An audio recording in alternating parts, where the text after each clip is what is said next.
with Jyotishri. I am Srikanth and this is the Communication Skills segment. Today we have a very important topic, confidence.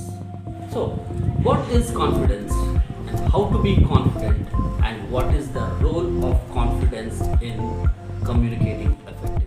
Anyone matured enough will agree with me that all the words in all the languages around the world combined together are not enough to express our exact thought or exact feeling perfect. The goal is to convey as much as possible or something very close to our feeling or the thought inside our mind. If you are not confident, it is impossible to achieve that goal. Everyone will have their own perspective of what is confidence. For all of us to be on the same page, let us first see the definition, the synonyms and the acronyms. I will let you know why we are actually looking at the synonyms and acronyms as well. Confidence is a state of being clear-headed that the course of action chosen by us is the best or the most effective way in approaching the act. The word confidence comes from the Latin word fidere, which means trust. So, self-confidence literally means having self-trust, just trusting yourself. To understand a word, its meaning is enough, but to understand the concept behind the word, you have to understand the words that are similar, which are synonyms, and the words that are opposite, that are acronyms. So let us see the synonyms or the words which are similar to confidence, that is trust, belief, courage, boldness, clear-minded. So these are the words which are basically similar to confidence. So if you understand the other words, you will have a better understanding of the word confidence. And what are the opposite words? Just add no to these words. Having no belief, having no trust. These are the words that are actually opposite to confidence. So once you look at all these factors, you will have a deeper understanding of what exactly is confidence.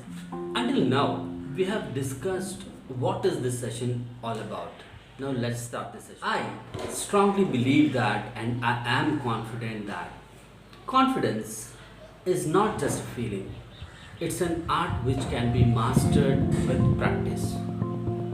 I have an example supporting my theory. We see many youngsters going for a race on a busy road. They think they're pretty confident in their driving skills and they are sure that they will make it through the race. In these type of situations, they feel confident, I am sure. But that confidence is without planning and without practice.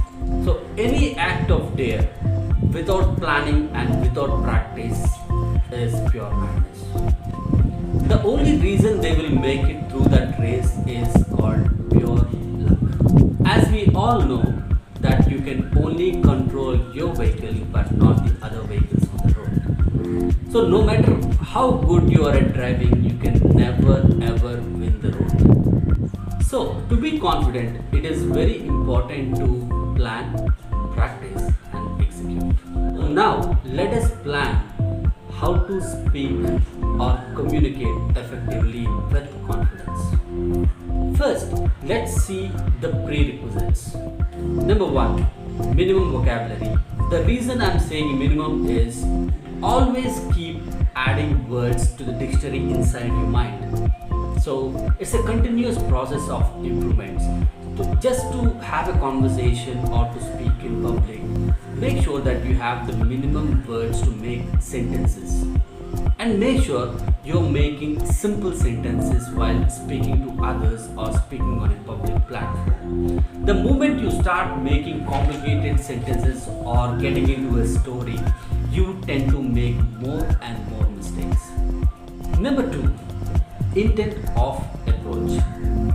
Before speaking to someone or before speaking to public, just have a clear understanding of what is the reason, what do you want to achieve by speaking to that person or speaking to that public. The reason why you have to be very clear with the intent is, while speaking, even if you stumble, you will come back because you know that you have not completed or you have not reached there.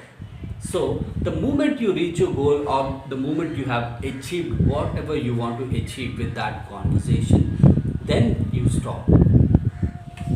While speaking to someone or speaking on a public platform, stumbling is not much of an issue or forgetting something in fact. But you not coming back and completing the sentence, that will be a problem.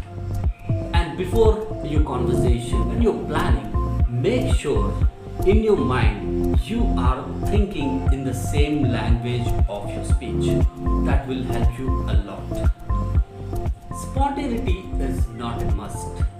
If you think you need time and if you think it is necessary, you take your time. And as far as planning is concerned, in conversation or in the speech, if you think that you're missing out on something or you got diverted from the topic, prepare a few questions while you're planning for the speech. So the moment you think you got diverted, you can ask those questions and prepare those questions in such a way that they are actually related to the topic. Trust me, it will buy you some time. Now, let us see how you should prepare physically.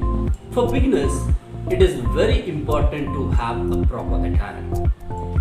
If you are not comfortable in what you're wearing, you will automatically think that the opposite person or the public is watching those flaws. Next, body posture. A firm body posture will automatically boost a bit of confidence.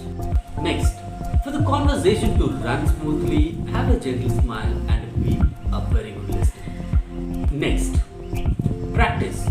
Practice has a very important role in improving your communication skills. You have to understand the fact that you practice something because you want to be good at it. I know many people who stop practicing because they are not doing it right.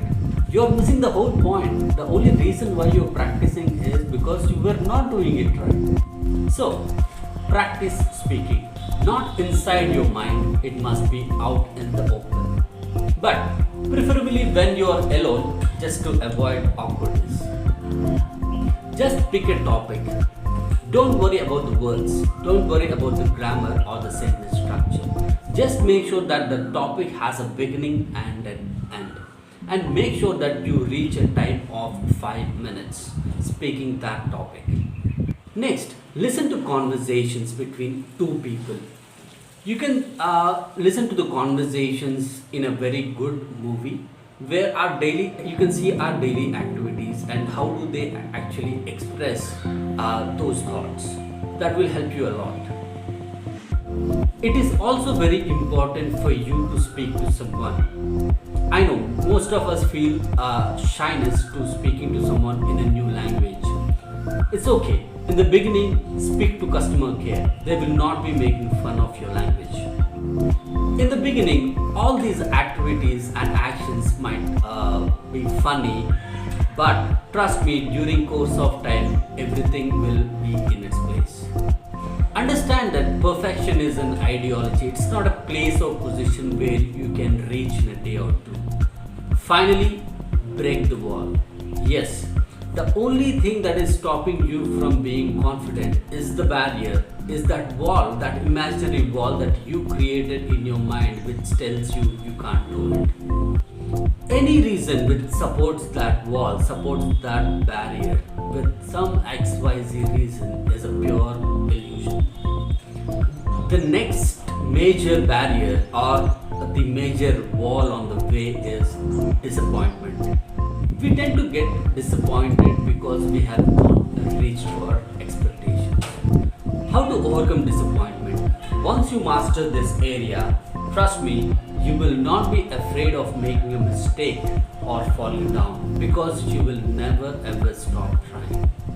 The only way to overcome disappointment is to change your expectations from the act that you perform. For example, just understand that you're not speaking to the other person to impress him. You're only speaking because you want to better yourself. Do not let negative vibes suppress your noble thought. That will help you keep moving. Everything will seem difficult and impossible in the beginning, but Trust me, from the moment it changes from deliberate practice to the way of living, or in other times, your daily routine.